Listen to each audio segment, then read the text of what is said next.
we go. Okay, so I thought we'd start the evening with something recent that Gillian's been involved in, although her output artistically is extremely prolific.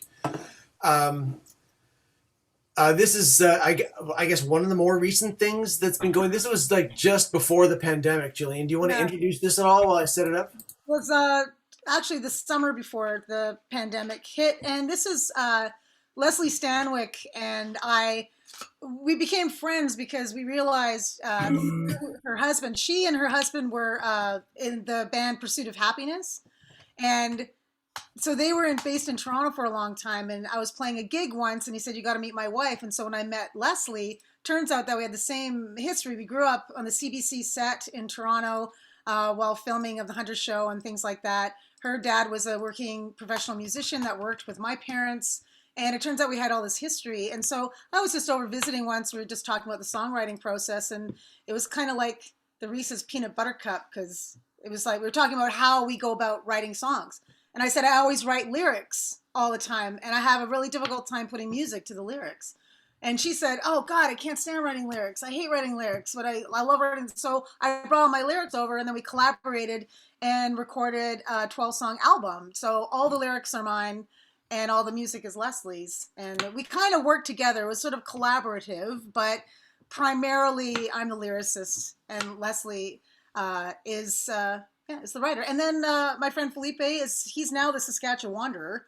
But anyway, he does a lot of videography, so he did the video for us. And this is a song about retaliation, about how much people hate winter because I love it. And so that's what this song is about. Loving.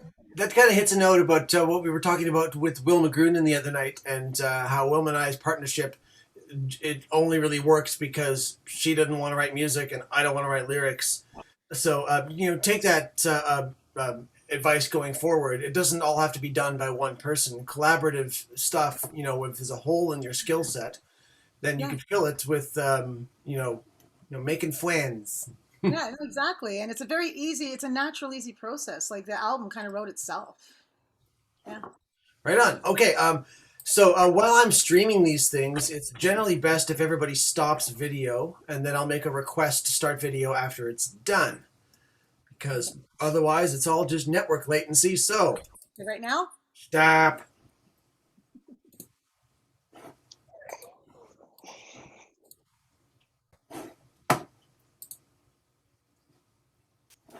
Here we go.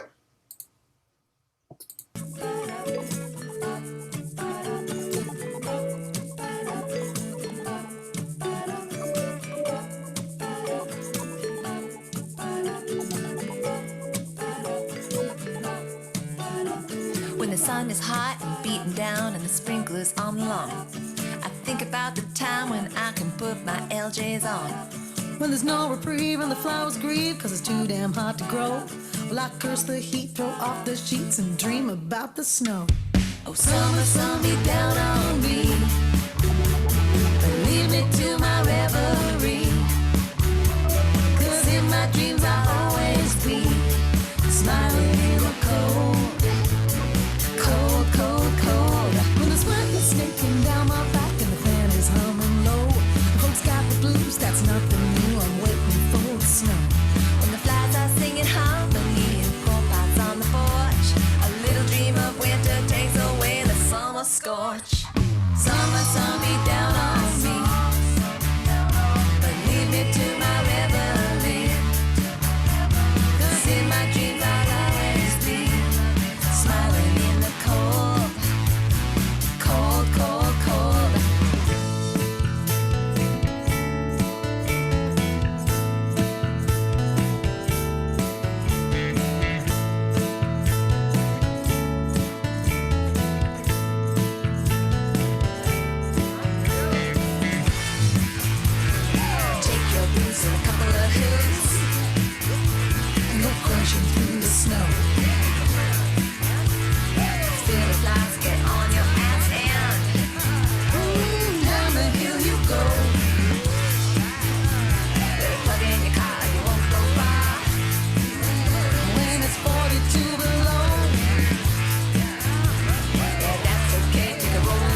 Oh, right on.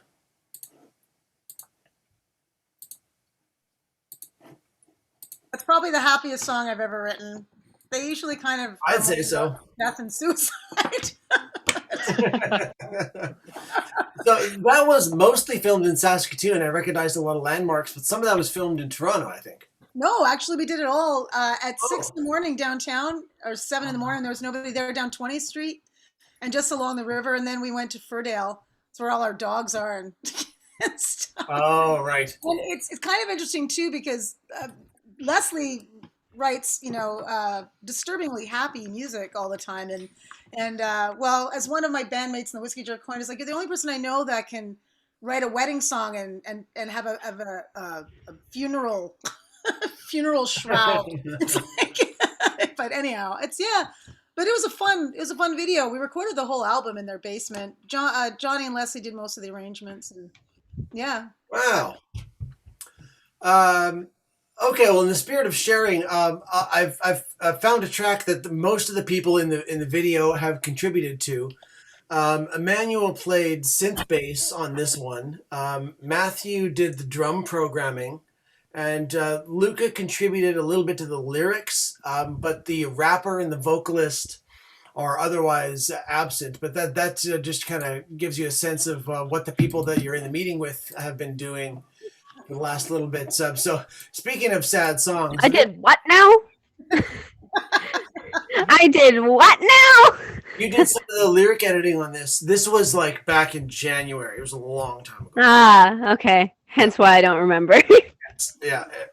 And as do I. This was a whole long time ago. So speaking of sad songs, this one is actually Gillian, we finished this like right after the radio broadcast. So you haven't heard this one yet. Oh, I haven't heard this one because I got a lot of great response from that radio show. A lot. Oh, People cool. love the music. They love it. I would love to hear some of that because it's always such a bit of a feedback loop in our program because we're communicating with each other, but not necessarily with the outside world. So this is a song called "A Thought We Had Longer," and it's about losing somebody, either to addiction or disease or time, or petty infighting, or just general mental illness.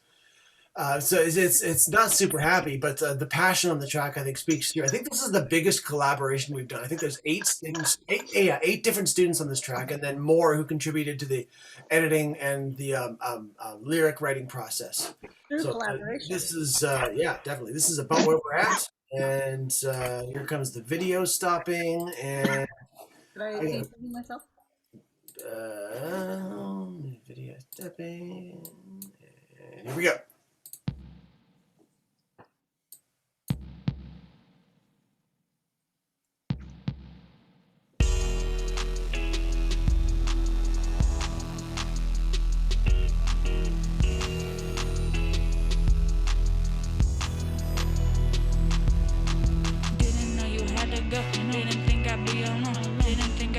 You taught me how to hope. Guess the pain gonna hurt when the truth is really told. Guess I gotta be strong, move the fuck along and teach myself to grow, bro. I can't believe you really disappearing. Can't believe the words that I was really hearing, and it hurts. The tears are falling like a storm. I'm trying to open the umbrella up with a broken arm, and I just can't. I'm losing a real homie, one of the best I ever had. This shit, it makes me mad, makes me sad, but all I gotta do is smile and be glad that you were here for a while. And I guess we had a lot of laugh. You my brother for a reason, and he sees you got my back. Fuck what haters think because you know they lack. And we honest, bro, they fucking lack. Might as well and give them a smack. Tryna talk shit, but all they say is fucking trash. You kept it real with me, and I'm always gonna respect that. And that's a fact. I'm so sorry, look, I had to stab you in your back. Looking at me, you look like my fucking daddy. So proud of me, and I just wish I had my big brother back.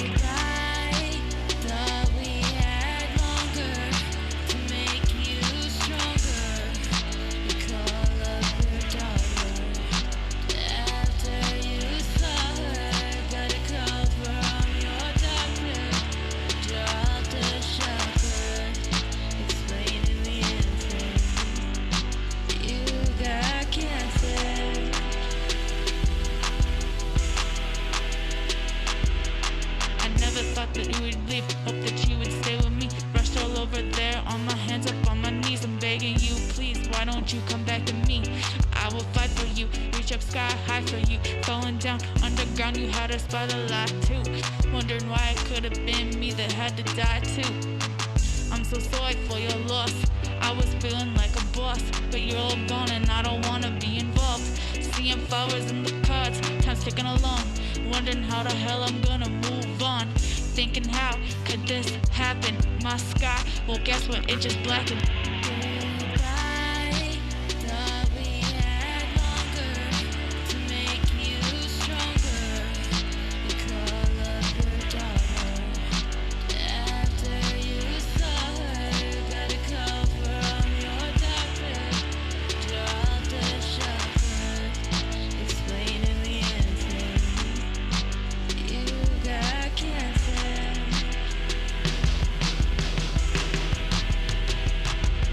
Goodbye, thought we had longer to make you stronger.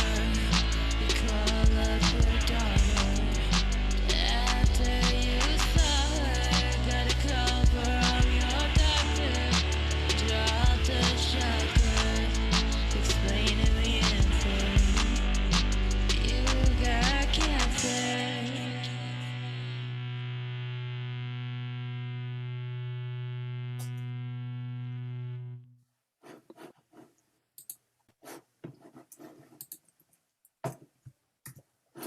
Whoo, that's a banger.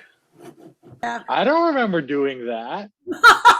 Neither do I. I think you're Yeah, all honest. I think Luke, you're I all can honest on remember it. you not necessarily remember what was going on with that, but I remember one day, Emmanuel, that I was like getting you to test a new keyboard that I had, and I got you to play a thing. Oh, that one. Yeah, and so I just had you play the same thing that Oh. it was about the program. So I just sampled that in and put it as the bass line.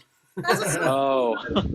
about your project and why I loved it so much when we played the music on CFCR, because it was showing everybody what can be done in such restricted like the confines of COVID and being quarantined and all the rest. But you managed to create an album's worth of music. Like collaborating like that is extremely difficult to do, where you even forget that you're on the song.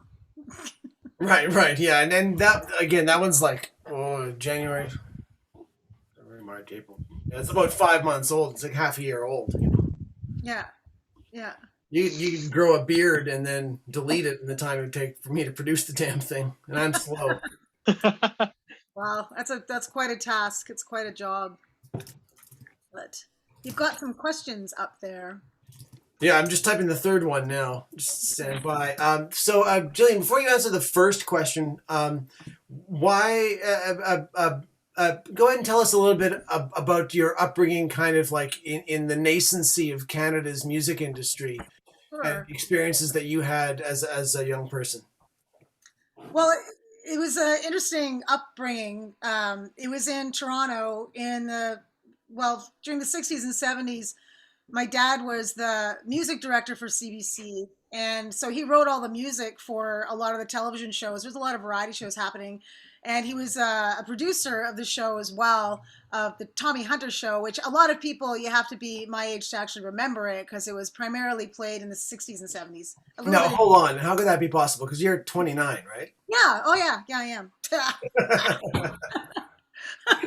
I just did a radio show today about how much I miss the telephone that rings and that it's so like, yeah, no. But it was interesting because as a kid, we always had the musicians over rehearsing. We had a lot of parties too, I remember. The upside was getting to meet a lot of cool people that are on television, but I didn't know they were on television. They were just people that are at our house rehearsing. But we spent a lot of time on the set as well. So, since before I can remember, we were basically on the sidelines of the set while a television show was being produced and all that. And so you just sort of got to see the background of it, I guess.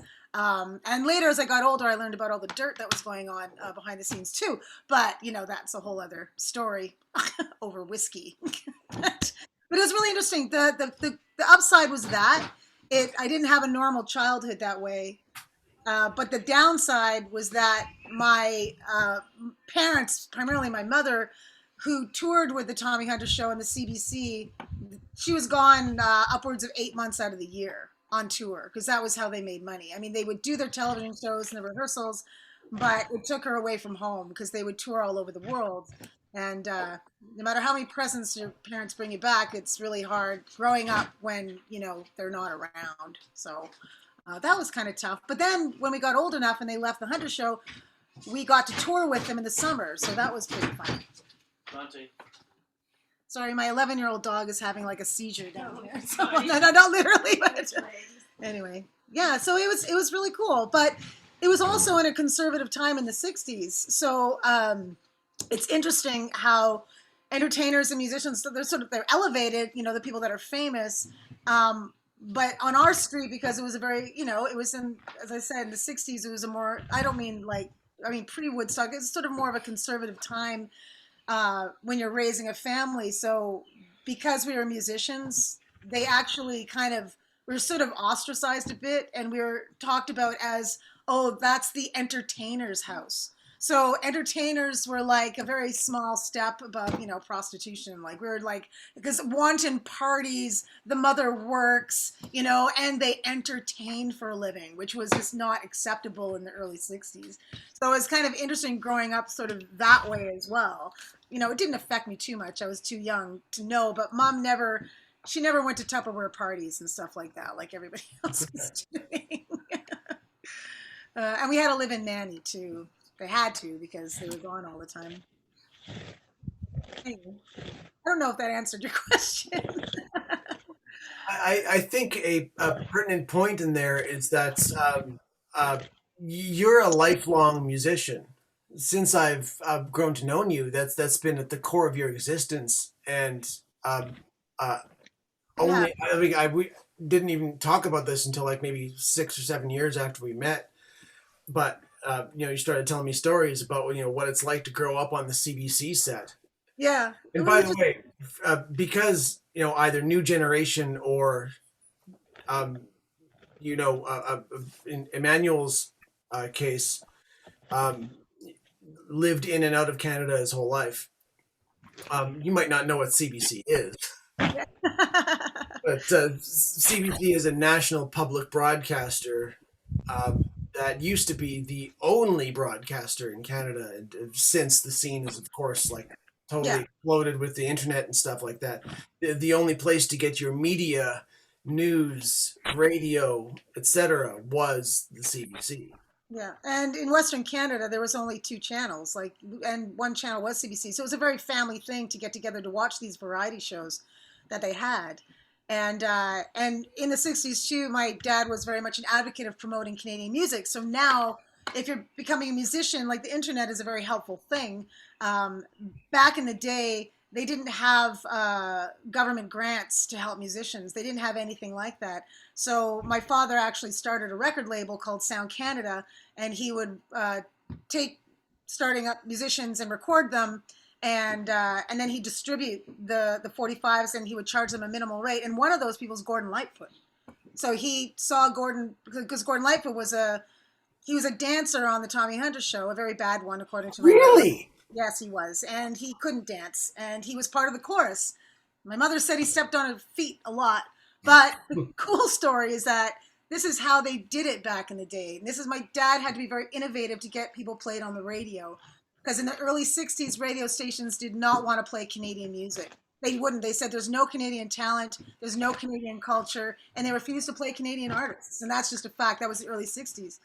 So the story is that my dad found out that Gordy was playing with his partner. They called themselves the Two Tones.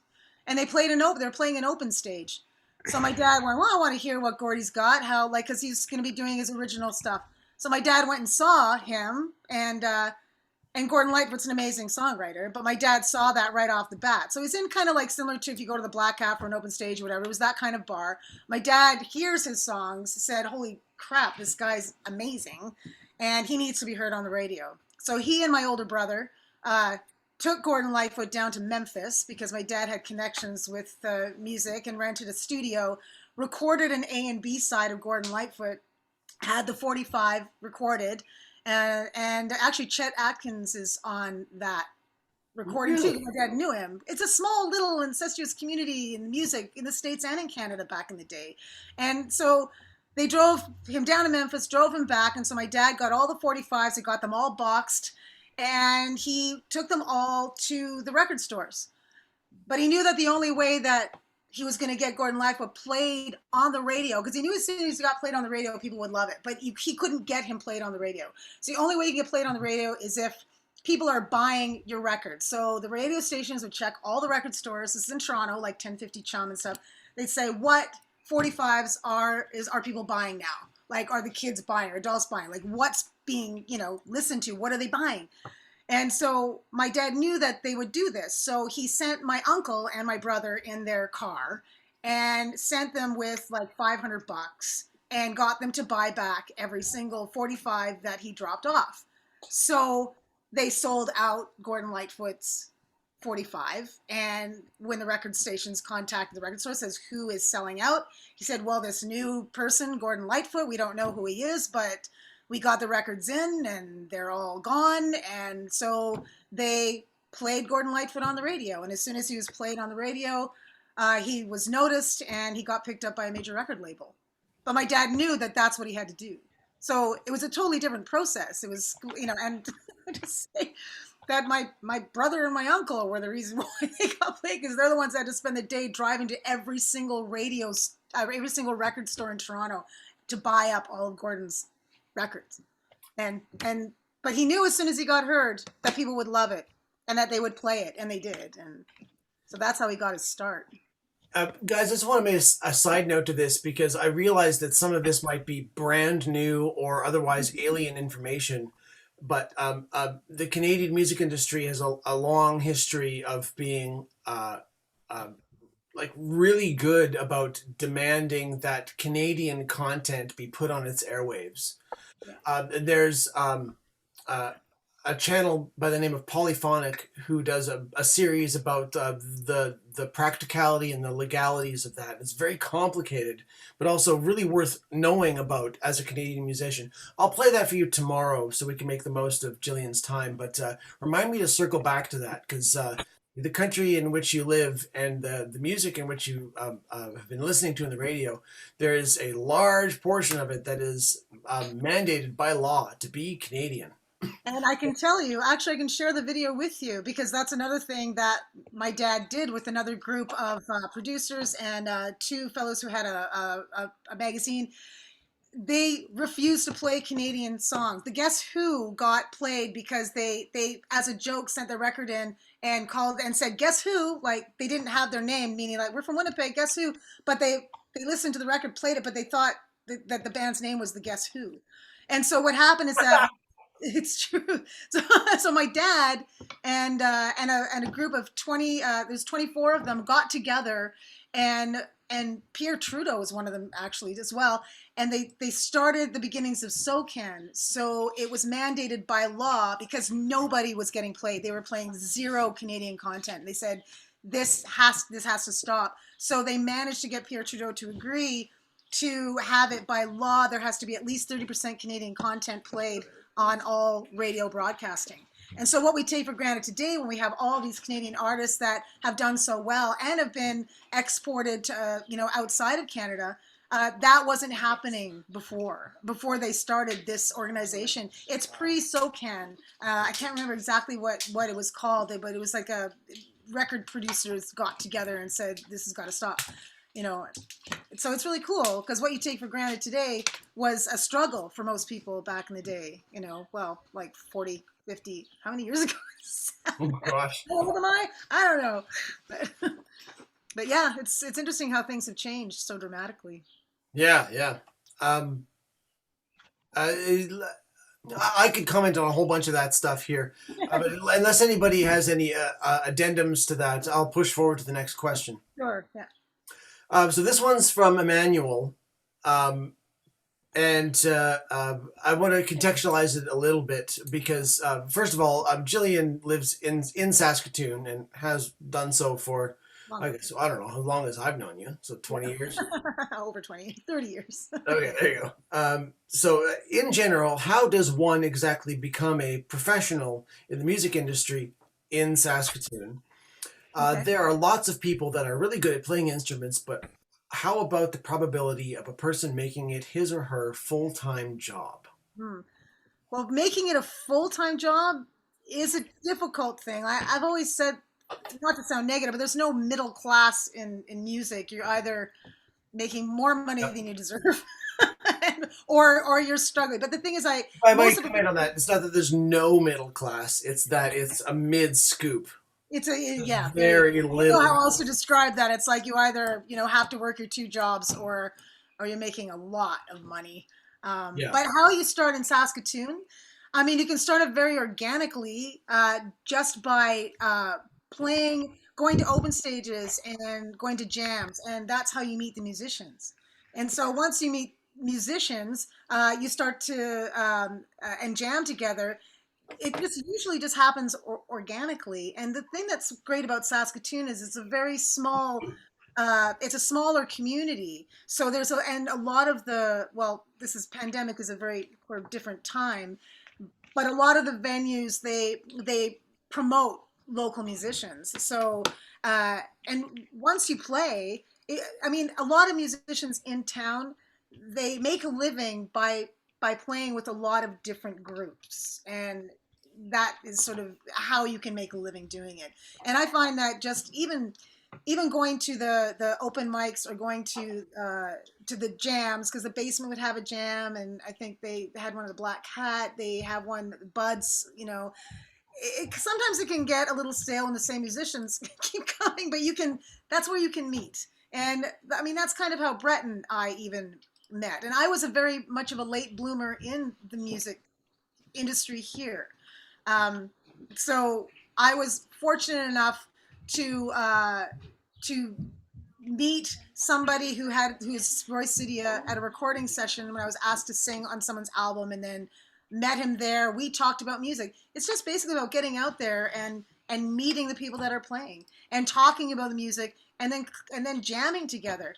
And it can start off just very, very, easy and relaxed. And then you start forming ideas and, like, where can we, what can we do with this project? Whether it's just a cover project or whether it's a collaborative writing project. And then you start talking to venue owners to find out, when you can book time to play on the stage, because it's a very different thing to play on a stage than when you're rehearsing at home.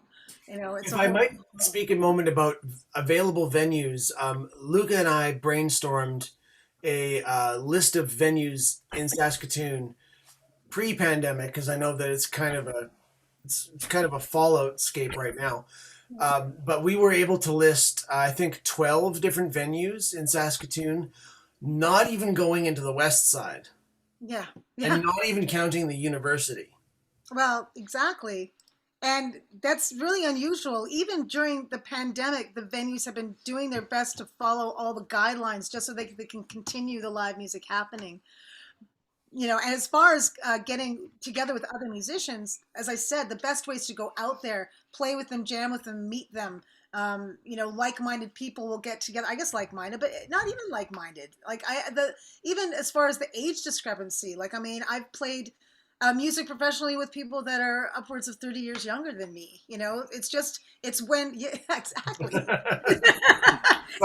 Sorry, you're 29. It's fine. Well, music is the great leveler, though. Like, it really is. Yeah. And the cool thing is, now this is, I don't know, this is maybe, it's not even off topic, because Brett and I used to do the jazz jam or the jazz night at Lydia's. We did it for We did 102 Sundays straight, no breaks. Yeah, exactly. And it was amazing fun. But the cool thing is that it didn't start till 10 o'clock on a Sunday night. So people that were in my age demographic were in bed by 9. So it wasn't my age demographic that was coming out to see the jazz. It was a lot of really young people, like 19 to 25. And a lot of these people were, the music that they listened to and wrote and produced was more hip hop and rapping, things like that. But they were getting into the jazz because they came into Sunday night and there was this jazz playing all the standards. And most of the musicians were the same age.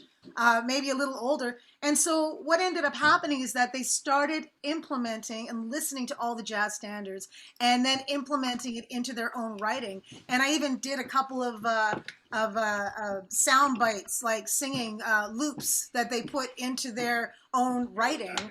So, I mean, that's what I mean about you can take different sort of styles, genres, and just because seeing it live and watching it, it's such an organic way to kind of mix and match. And I just thought it was very cool. And I love the fact that nobody my age would come out. I love the fact that we would pack the place with people that in some come up to us after and say, holy cow, where did this music come from? I've never heard this before. And we're like, man, this music was written in 1930. And then they start buying the records. And I've had a couple like that would come every Sunday, and they would say, man, my music is changing by listening to all this stuff that your band has exposed me to. And it's pretty cool. That's just one example of like the awesome the awesome opportunities that Saskatoon offers as a professional musician. And to circle back to what I was mentioning with what Luke and I were talking about maybe like half a week ago, and compare this to the venues that are in Vancouver, for example. Now, this is just my own experience, but like I went to meet my mom in Vancouver, and I said, let's go see some live music. That's what I'm into. Like, where should we go? Where are the venues? And she was like, I don't know. And so it's like, okay, I'll Google it. I'll figure out where we should go. And then there's just aren't any. There just aren't any in Vancouver. It's a city with the population of Saskatchewan, and there aren't any. Yeah. Other than the Commodore and whatever coffee shop is offering. Well, that's the thing. The live music that I've seen there has been thanks to my daughter Rhiannon, who's been living there for 7 or 8 years now. Yeah. By the way, Rhiannon's just off camera there. We'll be talking to her a little bit later. But I'm happy to be corrected, and I hope I'm wrong. There are way less. They're no way less than here. Like harder to find. And they're hard to find. The only reason why I saw live music is because Rhiannon is a music therapist and therefore in the musician scene in Vancouver. And she took me to see shows that were in out of the way small venues that her friends were playing at. And I wouldn't have even known where to even look to, Yeah. So we looked at an article last week. I think it was actually produced by CBC about like the top 40 live music venues in Canada, and the Prairie provinces were lumped into one category, and Saskatchewan was 7 out of the 10. Yeah, that's so it's like 7 out of 40 top music venues in Canada are all in Saskatoon. Well, and I have friends that are professional musicians in Toronto, and they said that out of all the gigs that they play, mostly it's past the hat. And they said they have one venue that actually has a guarantee. In Saskatoon, most of the venues offer a guarantee. Yeah. So what she means by that is that you get paid for working there. Yes. It's not that you can use our stage and you get to take the door. You actually get a guarantee. We'll give you $500 or $1,000, whatever it is, to play. But I mean, it's still thin. But again, how do you end up becoming a professional musician? I'm thinking of the live music scene, but it's getting your stuff out there too. I mean, whether social media is such a huge thing, of course, and getting your stuff out there. It's one of the biggest ways to get your stuff out there. It's kind of a good and a bad thing. The bad thing is that there's extreme amount of competition, but the good thing is that you are on the same playing field as somebody who's famous, because you can get your music heard. And community radio, I know I advocate it like crazy, but community radio will play your music because it's the last place where they will play music that's submitted to them. And in the larger radio stations, and even sadly now CBC, they don't take any music in at all. You have to, the only way you can get your music played on CBC and any other radio stations is they go by algorithms. So they go by Spotify, all the social platform algorithms. And so if you haven't had 500,000 hits in the last whatever of your song, like they won't even look at you. Yeah. Community radio will take your CD, like so, and they'll play it. And They've taken our music. well, exactly. Now they're doing more uploading now. They have a platform that's called Earshot, and you can upload your music on Earshot, and then it's made available to every community and college radio station in Canada.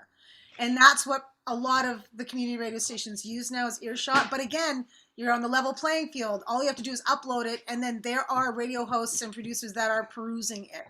So Earshot's a very important one to get your music heard as well.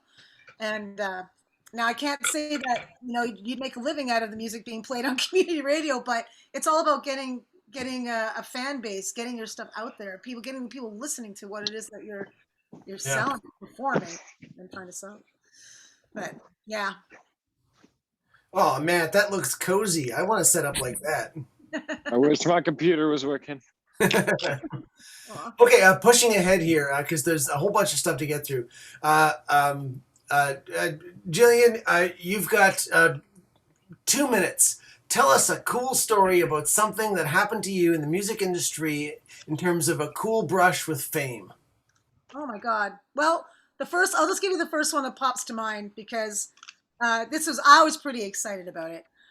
We were on tour with the Great Train Reverie. So this was a tour that we did with on a train. So we went from here. We had a film crew, and the documentary is going to be released actually, which is kind of cool because it's been sitting on a shelf for 12 years, and they're finally releasing it. I've been waiting for that. Yeah, I know. I'll send you a link. Anyway, so we ended up in the Maritimes, and we're this little, prairie band with a banjo, an accordion, a guitar, and a fiddle. So we get booked in with this promoter named Ryan at the Marquee, which in Halifax, that was the venue to play in Halifax, a live music venue.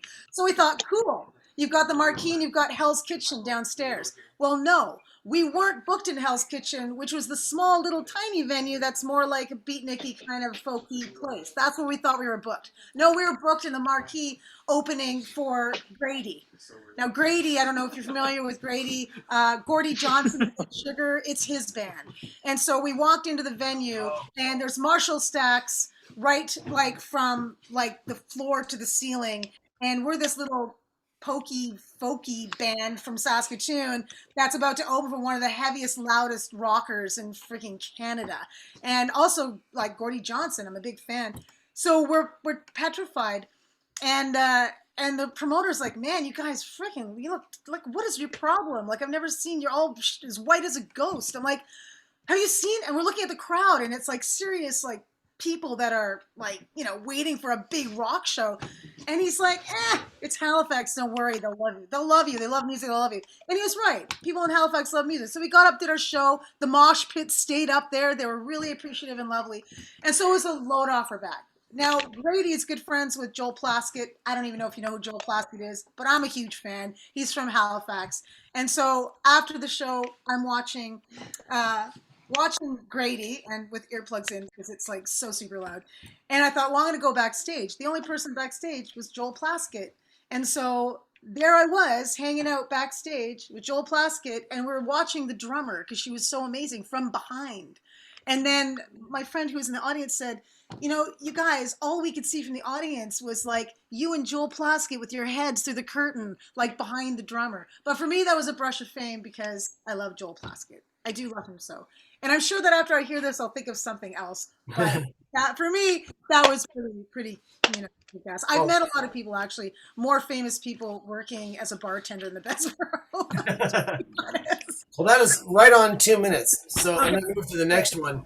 And this one will link a little bit to what Rhiannon has to say. But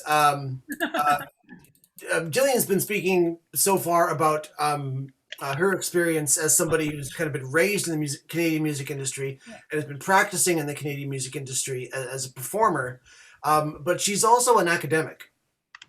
She book smart and street smart. And I think this was like, 20 years ago? You were awarded a master's degree from the University of Saskatchewan. Yeah, I did. So in the vein of talking about career and post-secondary opportunities in the music industry, you're going to be the only person in this series of guest speakers who has a master's degree. So if you could talk about that for a second. Well, I will, and I will bring Rhiannon into this. And no, I will. The reason being is because, I mean, to be honest, I've done everything in practical and music possible. My master's degree is in music, but it's in music and philosophy. So it is basically geared towards becoming sucked into the academic tunnel where you end up teaching university. Which, I mean, it was a labor of love, and it's wonderful. But Rhiannon, this is Rhiannon. Rhiannon is my daughter, and she actually took a practical route towards it, and she ended up getting an undergraduate for a music degree, but did it's considered to be sort of like a master's. No, it's a bachelor. It's a bachelor of music therapy. So she's a music therapist. So what Rhiannon does with her music is she has worked with you worked with the inner city adult mental health and drug addiction. You've worked with age dementia and long-term care. yeah. So this is a classic example of post-secondary school where you actually perform, play music, and you can make a career out of it. And a very well, mine's a career of playing, but I mean, just saying that it's more of a practical use of it, and plus, very extremely rewarding use of it. What? Anyhow, so yeah, Rhiannon is a music therapist that works in Vancouver and does very similar things, collaborative projects. It's part of the therapy, writing music, and it is. No, but you're talking about your stuff. No. Brett actually specifically asked about you, so. Anyhow, music therapy. Hang on, I'm just trying to pull up this video that you shared of me. No. He's asking about how you utilize a post-secondary degree with music. Yeah, and also you've done collaborative projects. Okay. I should be muting here now because Rhiannon and I are having our own discussion. So Rhiannon's muting me right now. Shit, I can't find it. Gillian, can you link me that video you sent on Facebook instead of text? Because for whatever reason, I'm forbidden from subscribing to SVL Angara. I will do that. Oh.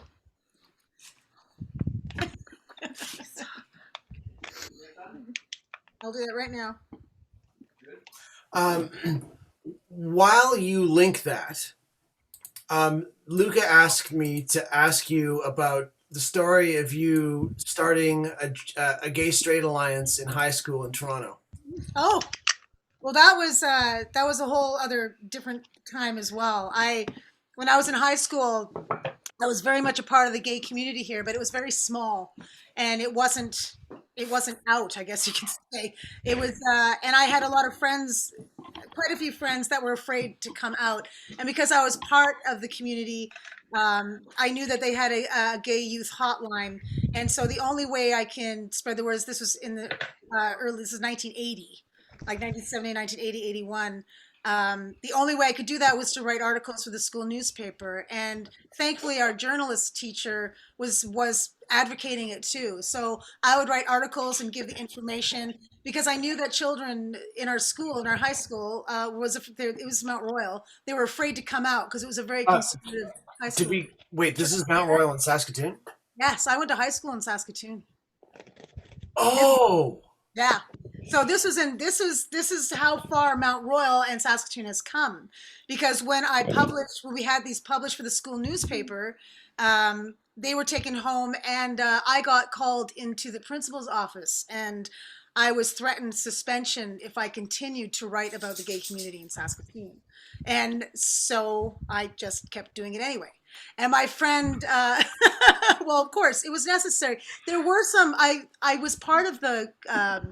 There was a gay bar called Numbers, but it was a private club. And I would go there with my friends because they had the best freaking music. Like this fellow Tom was a DJ, amazing music. So we'd go all the time. And I saw sometimes a lot of younger people my age that were kind of a little lost. Like they didn't know where else to feel comfortable, especially at a time where it wasn't quite as out. And so I thought, well, there are lots of other places and people just don't know about it, which is why I wanted to spread the word. And my very good friend, John, he would wear T-shirts that said "Young, Gay, and Proud," and we, tried to sort of get it out there. And then he brought a male escort. He brought his boyfriend as an escort to our high school grad, and it caused a huge kerfuffle. And apparently, in all the high schools, like it was a big deal that he brought a same-sex partner because it just wasn't done in 1981. And there was also another thing on the other side of that. We had a young woman who was 8 months pregnant, and she was not allowed to cross the stage to collect her degree because she was 8 months pregnant. I mean that, and so these kind That of would things. have been my mom. Oh my God! Well, it infuriated me. The conservativeness of it infuriated me. And now I look at Mount Royal, who had the largest gay straight alliance, a daycare, and then I see all the the struggles that you had in the 70s, the early 80s, as something that should just be a part of who we are, and now it is, and it just makes me happy. But I mean, to be honest, 1979, 1980, that's not that long ago. Like, it's not About that 40 long. years, yeah. 40 years. But, it's a lot has changed, and I'm so Yeah. happy in the direction that it's changed. So, but Okay, circling back to Rhiannon's story there. I still can't for the life of me. You texted it to me, and I think it might be unlisted. That's why I can't. So I need the direct. Yeah, it is unlisted, so I need the direct link. oh, okay. Well, while you're talking, I can see if I can find it. Oh, sorry. Yeah, so we're just sharing it. It's going to be shared. We're seeing if it might be picked up maybe by a media outlet, but for now this video is shared with the health authority that we did it with. So hi everyone. Sorry. It's kind of like snuck in here. Hello. Yeah, so I'm a music therapist. I live and work in Vancouver right now. And I work for Providence Healthcare in Vancouver. So they have several long-term care homes around Vancouver, as well as a hospital. So I work in long-term care, and we did a video for the care workers at St. Paul's Hospital because they've been dealing with a third wave of COVID recently and have been really overwhelmed and overworked. And we just were asked to make a music video with the long-term care residents, just to show that we're thinking of them and kind of cheering them on and showing them that we support them and everything. So we did, as the music therapist, me and two other music therapists at the care home I work at, we did a video with the residents there and staff. So we asked them for ideas for lyrics, and This is for all of the. oh, that's not No, right. sorry. I'm just making sure. Look, continue. No, yeah, so we made a video. Basically, we tried to get the residents as involved as possible, and we asked for lyrics from a few different residents and staff. We composed the music together, and then we actually got some residents to sing some tracks for the song, too. It was a big collaborative effort. We had people helping us, edit our tracks on GarageBand. Another music therapist that lives in Montreal we went to school with edited it all for us, like put all the tracks together and the levels and everything.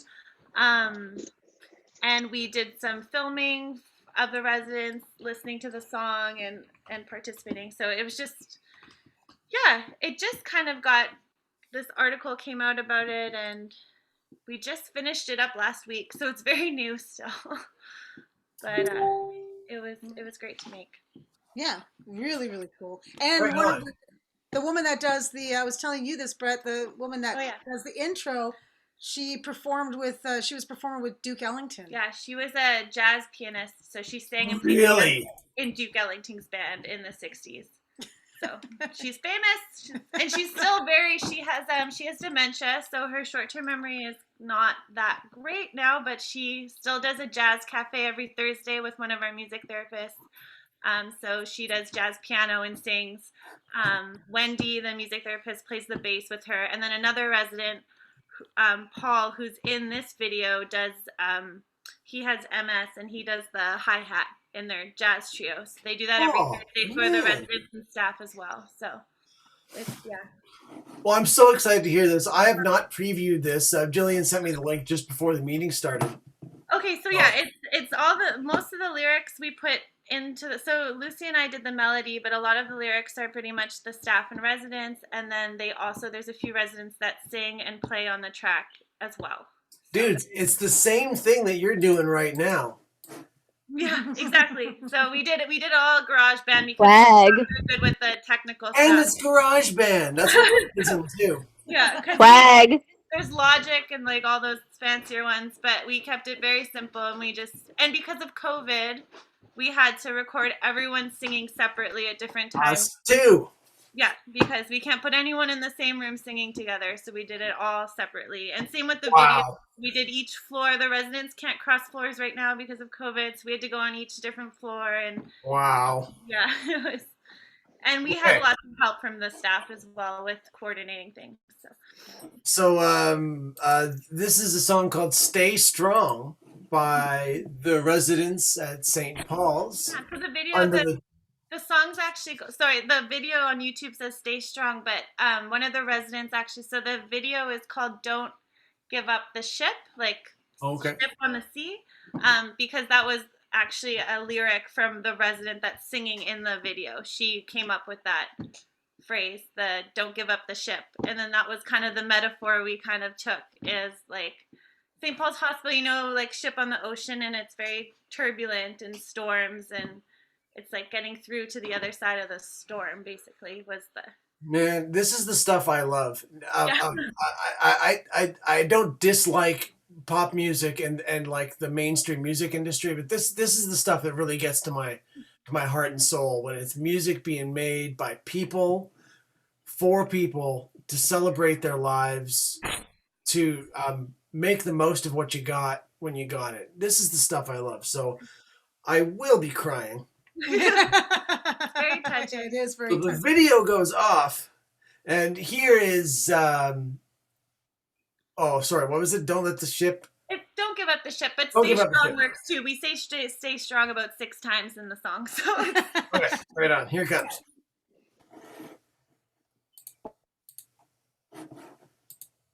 Dedicated and hard-working staff at St. Paul's Hospital.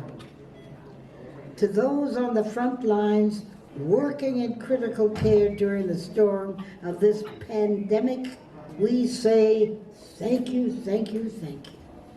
We hear you, we cheer for you, we support you. The residents, staff, and students at our Providence Health Long-Term Care homes have written this song together to cheer you through the tidal waves of COVID-19. As one of our residents has written so poetically, don't give up the ship. You'll sail across the storm. You're almost there. We're waiting at the shore. Stay strong. We're sending you our love and all our blessings. God bless you. In a world full of uncertainty, the never-ending night brings thunderstorms and tidal waves, but still you stand and fight. We see you when you struggle. We hold you in our sight. We hear you when you call for help. In every voice unites. Moon and stars shine down on you.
Wow.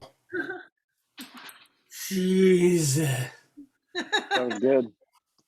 Thank you. Yeah, like it speaks That to was pretty the good. power of music in people's lives. Like that must have rallied the whole facility community It did. around like just like something fun to do every day. Yeah, and we had like all the rehab staff, like the rec therapist. All the art was done by the residents as well. So the rec therapist and rehab facilitated that. We did the song. One of the clinical nurse leaders, her husband actually did the video with the footage we did. The staff singing, like like a spiritual health practitioner, she's the one singing one part of that. The other one, he did all the camera work for us. So it was really like facility wide. We all worked on it together. It was really great. And to give you guys an idea of how much work it takes to do any kind of edited video, and give or take, for every minute of video, it's about an hour to an hour and a half of editing. So we're looking at about 8 hours just to edit that. and then And he look did at- it for free. And that's just the editing. That's not the sending emails and organizing. And can you please bring the microphone, excuse me, and the computer to this room? And can you please and make sure, but don't make it interfere with meal times. And they've got a visitor at this point, or not, I guess, during COVID. Like the level of coordination, scheduling, and just logistics so many is moving like, parts. Like there's so many people involved and so many. yeah. It blows my mind how it was put together. Well, especially with COVID, we couldn't just have, a song and everyone's in a room together singing it. No. It all had to be separate and yeah, so but we had a lot of help. But as the music therapy, like we were asked by one of the heads of Providence Healthcare to make a music video and song for St. Paul's Hospital. So, but it just turned into this much larger project that I was happy it became kind of more. We wanted to make it really resident focused, but we just had so much staff and help and collaboration, like more than we could have hoped for. So It's kind of like underscores the point that Gillian and I were making when we did the radio show for this class. That like I didn't think that anybody was going to care about making music during a pandemic because there's more important survival level things to worry about. But the level of output that we've had has been insane in comparison to the previous years. I mean, it's different. It's definitely different. But I guess I shouldn't have been surprised how willing people are to be creative, vulnerable, and just to dig into making stuff with their community, even though there's probably safer things to do. Well, that's one thing that blows me away when people keep asking, even with music and how music is created, not just like everything is during the pandemic. What amazes me how innovative everyone is being, how we're managing to do so many collaborative projects when people have to stay in their own houses. The fact that people even do things, like you said, just through Zoom meetings or sending. Here we are. Yeah. And when we were talking about the project that the Nutana students were doing, the collaborative project, and I was like, how on earth did you manage to do this? Like, outside of the COVID restrictions, it's hard enough to produce music or even put a video together. How do you do it when you've got 1,000 barriers in front of you? But people are innovative and creative and they make it happen. And you actually get way cooler projects out of it, if that makes any sense. Just because the way that it had to come about. Yeah, I think you could frame them as being cooler or at least cool just in the backdrop in which they're created. Yeah. Exactly. Yeah, this whole pandemic has given me a strange dichotomy of despair for the human race, but also great hope. Yeah, true. I know, true. The thing that really makes me, and I hate using this worn out phrase, but it's forced people to think outside the box. It's forced people to think outside of the norm. And that in itself is a whole creative path too, Yeah. Anyway, this has been a bit of a dialogue. Other than the questions that I posted earlier, which has sort of led to the dialogue, does anybody have any questions for Gillian and Rhiannon before we play a sign-off tune and then send you all into the sunset for the night?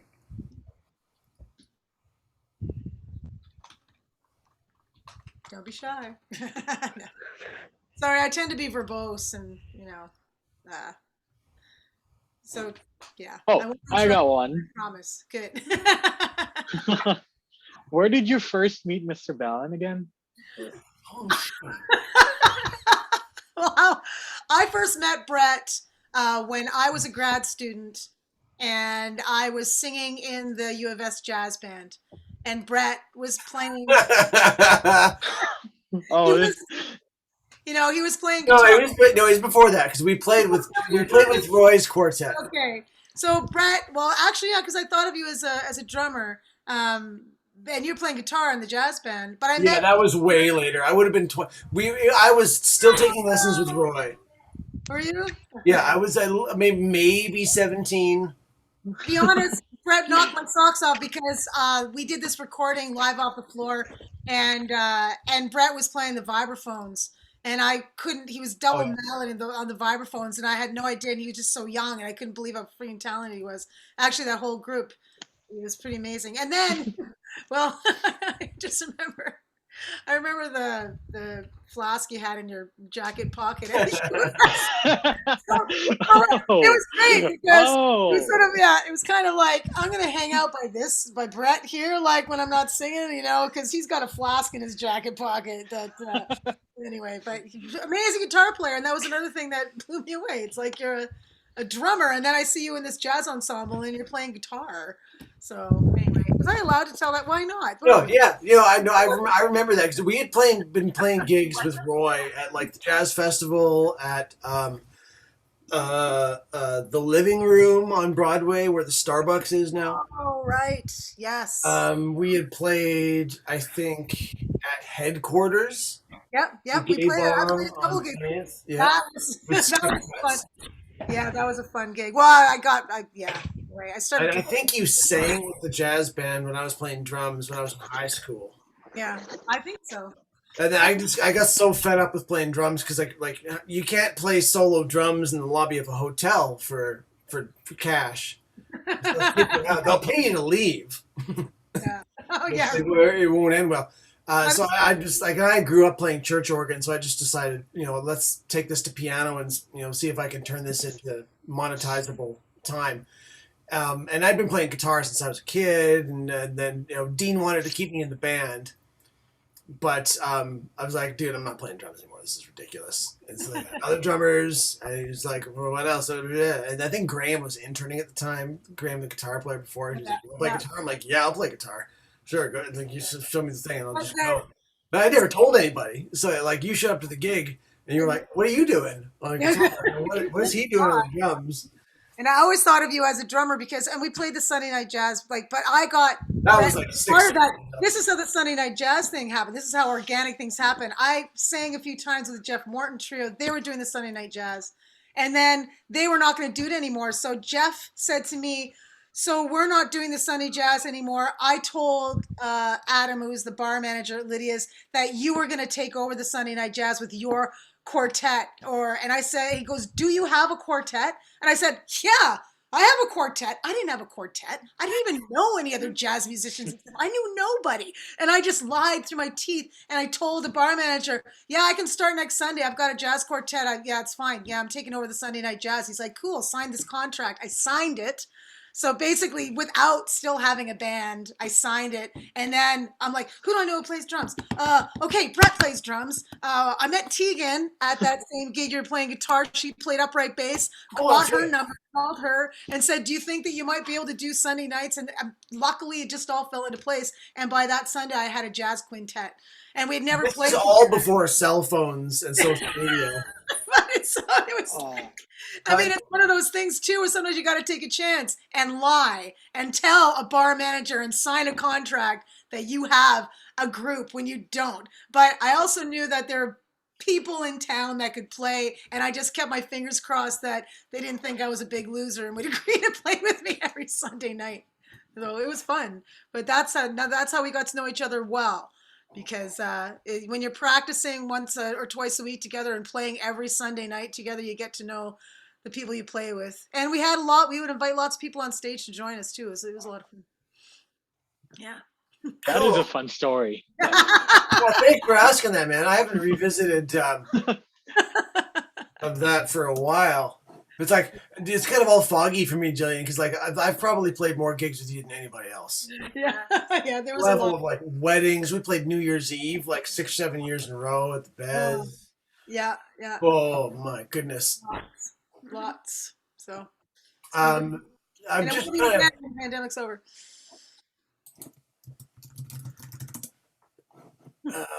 Stand by.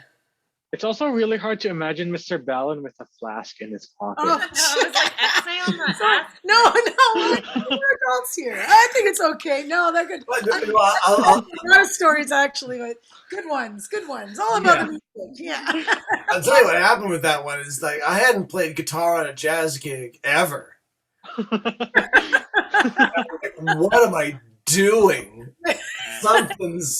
I'm not condoning this because it was extremely irresponsible. Like I remember having minor panic attacks previous to that one because I had never played a gig on guitar in public. You're cool as a cucumber. That's why I remember thinking, how many instruments does this guy play? And you were playing with a huge jazz ensemble and playing the guitar. I'm like, oh my God. Well, yeah, there's lots of things to cover up what I couldn't do. Yeah. I don't think I've practiced as hard as I did for that gig than anything else. Wow, but it was good. I'm looking for this here. Oh no. Oh, you know what the problem was with this video? It was on CBCQ, and the host was John Gameshi, so it's been scrubbed. Oh yeah. Let's see if I can find another link for this. No, you know what? I don't need to done with that. Okay. So I'm gonna just play some more current Canadian music to give us a sign off for the night. Okay. This band happens to be playing their first gig in a year and a half in Toronto next week. So kind of what I'm talking about here is that the Canadian music scene is about to come out of stasis and come back a little bit. And what better band to do it than this band? This is honestly one of my favorite bands ever. I just have to find the right video here. I was not prepared for this. So great. Okay, so this is on KEXP, which is kind of like CFCR. But they're a little bit more international in their broadcasting. Seattle. And this is a Canadian band called Stars. They have Rhiannon and Gillian. Are you familiar with this band? No. You know? Really? Oh, this is one of my favorite bands. Around a while, right? Oh yeah, they've been around for a hot minute. Yeah. The bass player and the female singer are married. The male lead singer has a side job doing sitcoms in London. The drummer is from Calgary. The keyboard player is from Vancouver, and the guitar player is from Toronto. And they kind of met in this weird mishmash of touring across Canada. So this is both East and West and Maritimes and Prairies and it's just like all Canadian content, just beautiful stuff. This is a particular song about a couple, and this has no metaphor. It's just really beautiful. A couple of co-workers who work together, and they have like strong feelings for each other, and they both leave for work at the end of the day and go their separate ways. And then they come back to the office at night and meet each other for a clandestine affair in the office on a nightly basis. Not cheating on their spouses or significant others or whatever, but it's just kind of like this interesting thing that the love that they share is both workplace is it's I don't know. There's just something kind of like really cute about it. It's a Um, That sounds like the plot of like a really nice drama or like a TV show drama. yeah, and part of it is kind of like detailing like because they have to arrive at the office at separate times, so they're both riding the elevator at separate times, and how like like the suspense of riding the elevator is like leading to like their rise in desire for each other. And so this band has been playing this song for like I think 20 years at this point, but they're playing it like it's their first time every time. Just give me a second to scroll through this to find it because it's I think Valentine's Day.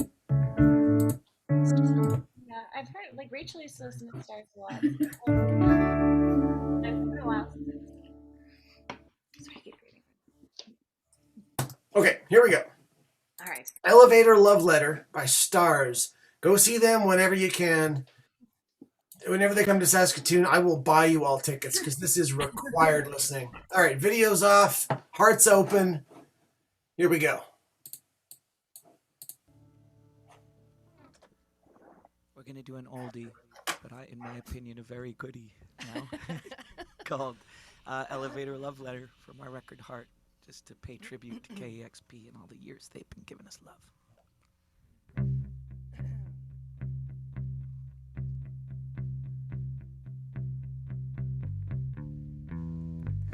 I'm so hard for a rich girl. My heels are high, my eyes cast low, 'cause I don't know how to love. And I get so tired after midday lately. I'll take it out on my old friends, but the worst stays in. 'Cause where would I begin? My office glows all night long. It's a nuclear show. The stars are gone. Elevator, elevator, take me home.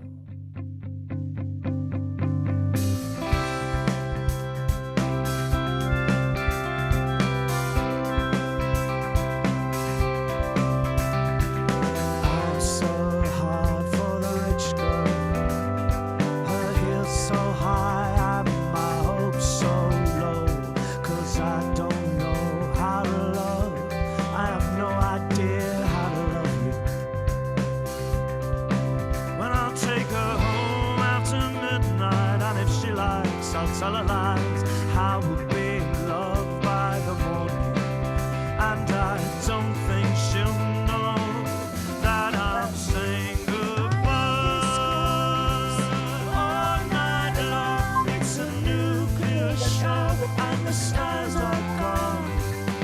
Elevator, elevator, take me home.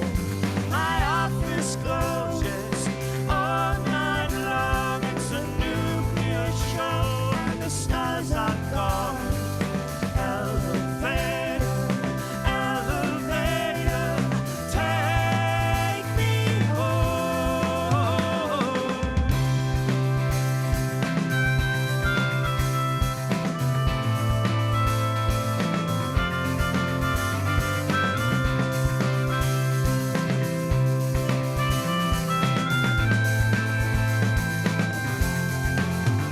Don't go, say you'll stay. Spend a lazy Sunday in my arms. I won't take anything away. Don't go, say you'll stay. Just spend a lazy Sunday in my arms. Don't take anything away. Hey, hey.